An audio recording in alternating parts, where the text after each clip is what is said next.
Existe uma possibilidade desconfortável sendo discutida cada vez mais seriamente pela ciência moderna. E se o tempo não existir, pelo menos da forma como nós o imaginamos? Porque enquanto os físicos começam a tentar entender universos paralelos, computadores quânticos começam lentamente a sair dos laboratórios e as inteligências artificiais já estão criando materiais que talvez permitam construir pequenos sóis artificiais aqui mesmo na Terra.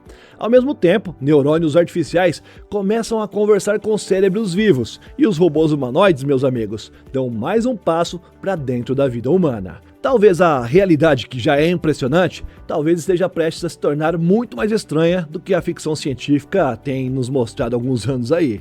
Bora entender tudo isso e mais algumas coisas das novas tecnologias.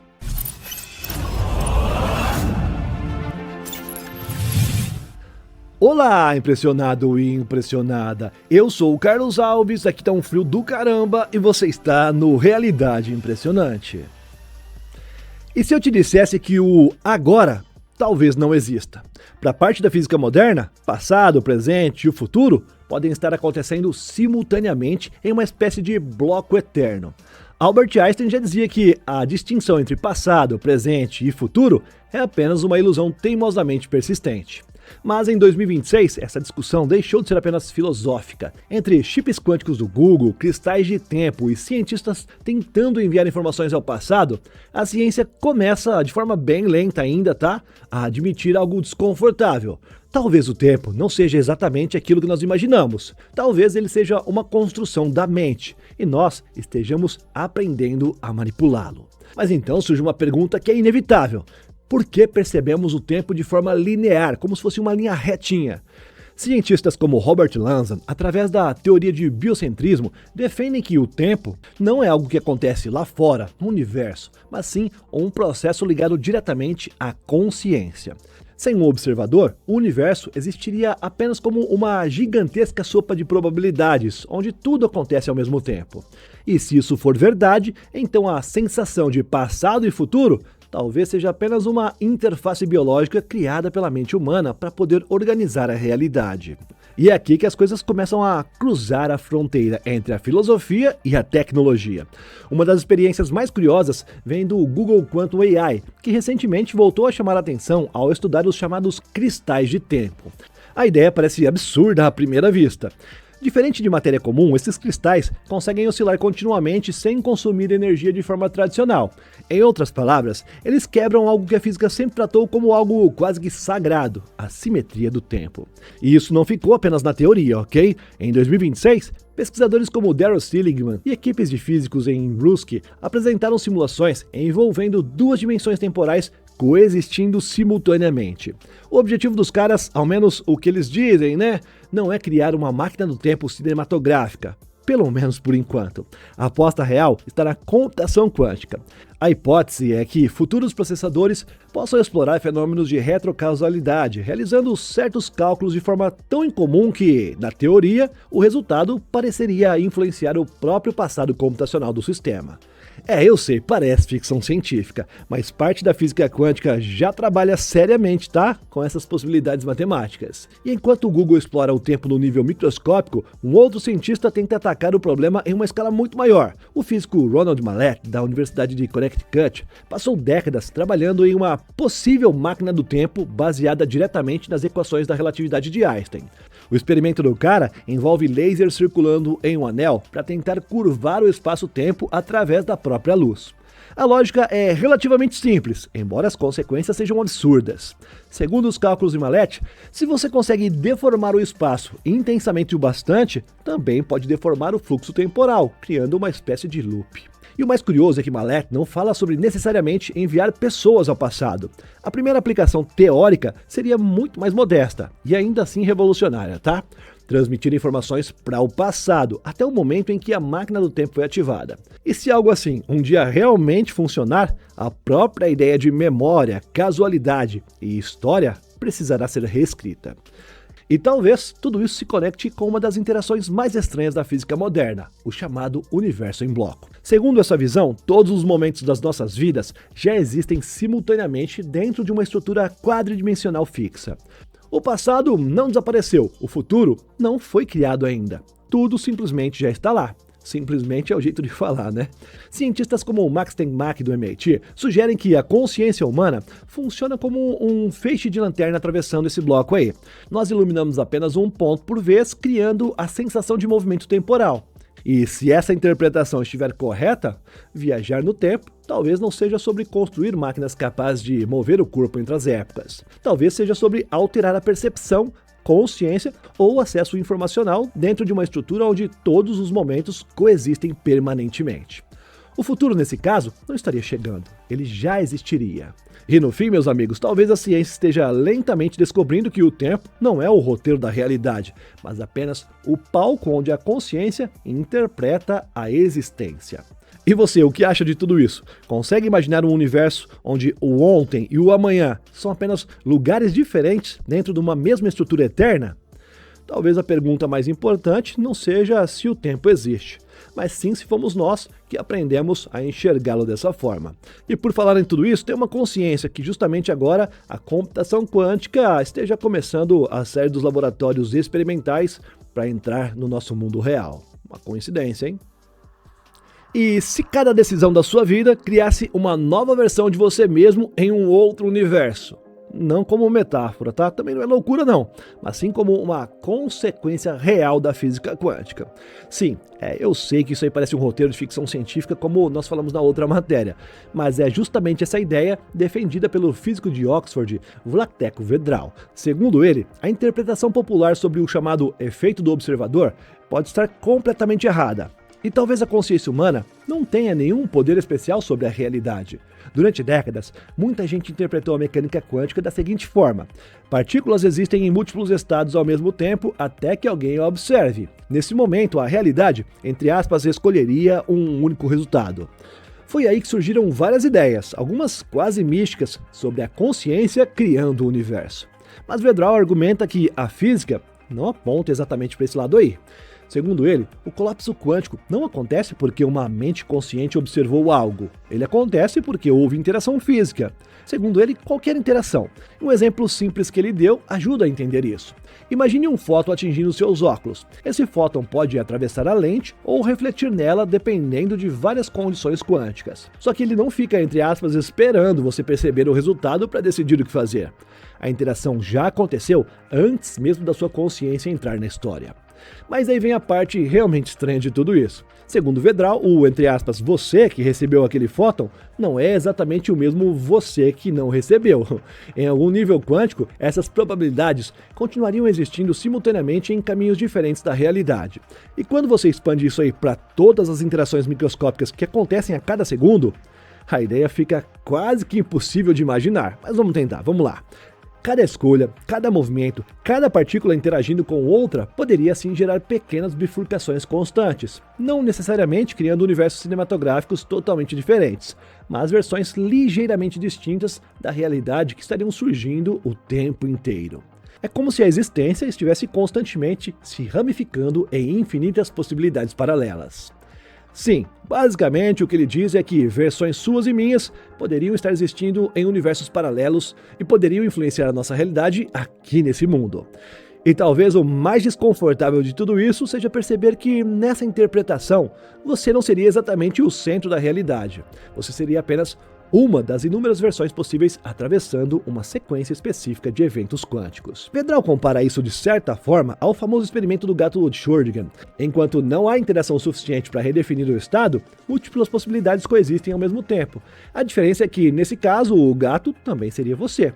E isso inevitavelmente levanta uma pergunta estranha sobre a nossa identidade. Se existem incontáveis versões nossas surgindo a cada instante em diferentes ramificações da realidade, qual delas é eu e você, o verdadeiro? Talvez nenhuma ou talvez todas sejam, porque quanto mais a física quântica evolui, mais ela começa a levantar perguntas desconfortáveis sobre a própria natureza da realidade. Coisa louca, né não? A China acaba de apresentar um computador quântico chamado de Hanyuan 2. Ele possui 200 qubits, arquitetura dual-core e, segundo os pesquisadores chineses, consome menos de 7 kW de energia. E isso pode parecer apenas um detalhe técnico, até você perceber o que normalmente é necessário para manter um computador quântico funcionando. Grande parte dos sistemas quânticos atuais depende de ambientes extremamente frios, usando estruturas complexas de resfriamento criogênico que consomem enormes quantidades de energia. Isso acontece porque muitos qubits são extremamente instáveis e perdem as suas propriedades quânticas facilmente ao interagir com o ambiente. O Hahnemann 2 tenta resolver esse problema seguindo um outro caminho. Em vez de usar íons aprisionados ou circuitos supercondutores como muitos computadores quânticos tradicionais, ele foi construído usando tecnologia de átomos neutros. Isso muda bastante o cenário.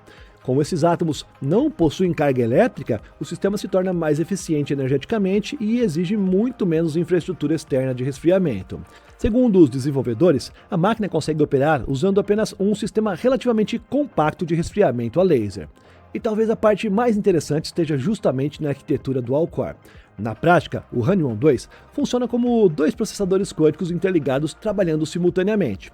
Os dois núcleos conseguem dividir tarefas computacionais entre si e até auxiliar na detecção e correção de erros durante o processamento. Pode parecer simples quando comparado ao mundo dos computadores tradicionais, mas na computação quântica isso representa um desafio enorme. Porque um dos maiores problemas do setor hoje não é apenas aumentar o número de qubits, é conseguir manter a estabilidade e a confiabilidade enquanto esses qubits interagem entre si. E é exatamente nesse ponto que a indústria inteira enfrenta dificuldades. Pesquisadores de todo o planeta ainda estão muito longe de controlar milhões de qubits de forma estável. E por isso muitas empresas começam a abandonar temporariamente ao menos, a ideia de máquinas gigantescas e passam a focar em sistemas menores, porém mais utilizáveis no nosso mundo real. O Hahnemann 2 parece seguir exatamente essa filosofia. Em vez de perseguir números absurdos de qubits, os pesquisadores chineses decidiram priorizar estabilidade, eficiência energética e aplicações industriais muito mais práticas. Segundo a mídia estatal chinesa, indicadores importantes ligados à confiabilidade e à vida útil dos qubits já atingiram níveis considerados de classe mundial. Durante muito tempo, a computação quântica foi vendida quase como uma promessa futurista distante. Mas agora, alguns países pelo menos, já começam lentamente a transformar esses sistemas em infraestrutura tecnológica real. E talvez a parte mais estranha de tudo isso seja perceber que enquanto nós tentamos entender a realidade, também já começamos, lentamente ainda, a recriar o próprio cérebro humano em laboratório. Bora ver que tá bem interessante isso. A tecnologia moderna sempre tentou imitar o cérebro humano usando máquinas que, no fundo, continuam funcionando de maneira completamente diferente dele. Computadores tradicionais dependem de bilhões de transistores rígidos, organizados de forma extremamente precisa e consumindo quantidades crescentes de energia para lidar com a inteligência artificial cada vez mais complexa. Mas o cérebro humano opera de outra forma. Ele é flexível, tridimensional, adaptável e formado por neurônios que constantemente mudam suas conexões e padrões de atividade. E é exatamente por isso que os cientistas no mundo inteiro vêm tentando criar uma nova geração de hardware que é inspirado diretamente na biologia. Pesquisadores da Universidade Northwestern deram um passo bem importante nessa direção. A equipe desenvolveu neurônios artificiais flexíveis que é capaz de não apenas imitar sinais cerebrais, mas também de interagir diretamente com neurônios vivos. Até hoje, muitos sistemas chamados de neuromórficos apenas simulavam comportamento neural matematicamente.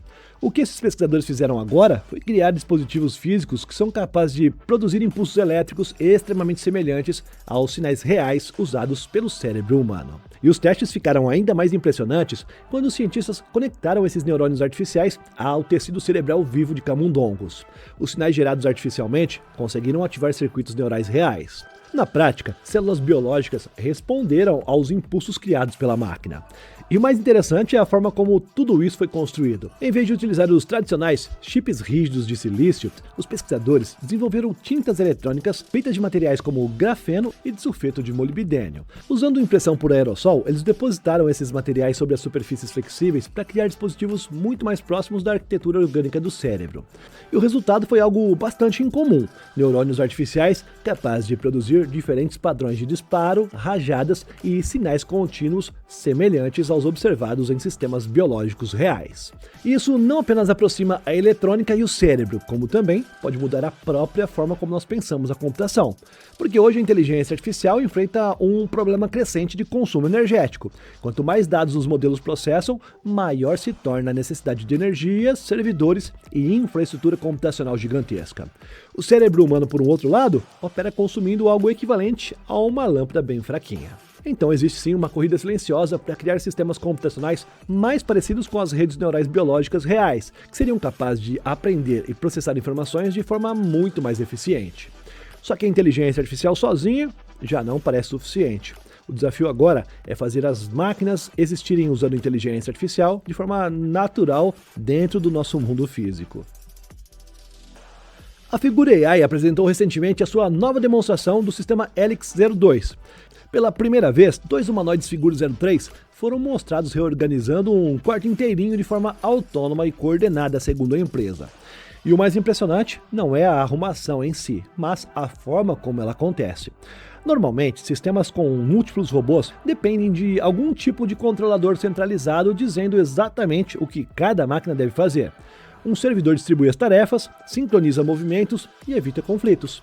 Mas a Figure afirma que aqui não existe um, entre aspas, chefe controlando tudo. Cada robô opera como um agente independente. Eles observam um ao outro usando as próprias câmeras e inferem a intenção do parceiro praticamente em tempo real, de forma semelhante ao que 2 humanos fazem quando carregam um objeto juntos, sem precisar conversar constantemente. E isso muda bastante as coisas, viu? Porque o sistema Helix 02 foi criado justamente para substituir milhares de linhas de programação manual por um modelo unificado de visão, linguagem e ação. Em vez de depender de regras fixas para cada situação possível, os robôs agora aprendem a reagir diretamente ao ambiente. Na prática, eles começam ainda que lentamente a desenvolver algo próximo do comportamento adaptativo. E a demonstração realmente deixa isso bem claro, viu? Em um dos momentos mais curiosos, um dos robôs transfere o peso do corpo para uma única perna, enquanto ele usa a outra para poder pressionar o pedal de uma lixeira. Parece um detalhe simples, né? Até perceber o nível de equilíbrio, cálculo corporal e adaptação dinâmica que é necessário para fazer isso aí acontecer. Os robôs também abrem portas usando coordenação corporal completa, reorganizam objetos no ar e lidam com um dos maiores pesadelos da robótica moderna: tecidos. Arrumar uma cama parece banal para alguns de nós seres humanos, alguns nem fazem isso, que eu sei, viu? Mas para uma máquina, um edredom é praticamente o caos físico puro. O tecido muda de forma constantemente, ele dobra, desliza e cria padrões imprevisíveis em tempo real.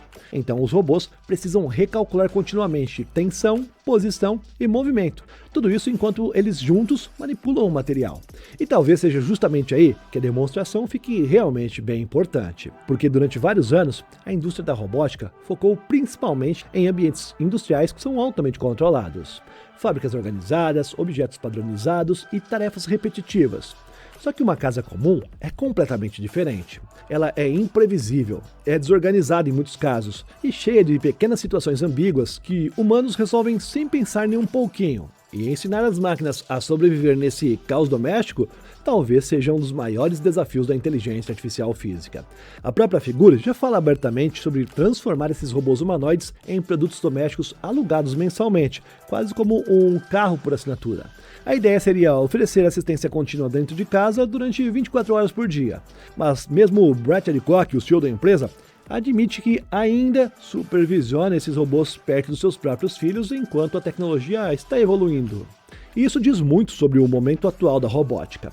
Porque pela primeira vez, o desafio já não parece mais fazer os robôs se moverem, mas fazer máquinas conviverem naturalmente dentro do espaço humano sem parecerem completamente artificiais. E por trás desses humanoides cada vez mais naturais, né? Existe uma engenharia que começa lentamente ainda, eu sei, mas sim já está imitando até a nossa anatomia humana. Bora ver um pouquinho disso. Existe uma diferença enorme entre ver um robô andando em uma demonstração e entender realmente o que existe por trás daquela máquina. Recentemente, a Foundation Robotics divulgou os vídeos mais detalhados já feitos sobre o Phantom MK1, o seu robô humanoide de última geração. E à primeira vista, tudo parece extremamente futurista. Robôs sofisticados, mãos inspiradas na anatomia humana e uma narrativa quase cinematográfica sobre o futuro da automação. Mas quando você começa a olhar para os bastidores, percebe algo muito mais interessante acontecendo ali. Em um dos vídeos, o CEO Sanket Pathak conduz uma vista pela chamada RoboFactor One. Essa é a sede da empresa em São Francisco. E o detalhe mais curioso é que, apesar da estética futurista, grande parte da construção dos robôs ainda acontece manualmente. O Phantom MK1 possui cerca de 500 peças exclusivas. Técnicos aparecem montando engrenagens manualmente, encaixando componentes mecânicos peça por peça e soldando partes eletrônicas quase como uma oficina artesanal de alta tecnologia. E talvez isso revele uma realidade pouco discutida por trás da corrida dos robôs humanoides. Porque por trás dessas demonstrações impressionantes das redes sociais, muitas dessas empresas ainda estão em uma fase quase experimental de fabricação. O futuro parece extremamente avançado na câmera, mas nos bastidores ainda existe muito trabalho humano sustentando tudo isso aí. Mesmo assim, o Phantom MK1 chama atenção por alguns detalhes técnicos bem importantes. A estrutura das pernas, por exemplo, utiliza hastes de titânio desenvolvidas para suportar as vibrações constantes da locomoção bípede. A cabeça integra 6 câmeras diferentes para oferecer um campo de visão próximo a 360 graus. E o coração mecânico desse sistema está em algo chamado atuadores cicloidais. Esses atuadores oferecem eficiência energética muito maior do que os sistemas tradicionais e também permitem algo extremamente importante: sensibilidade física.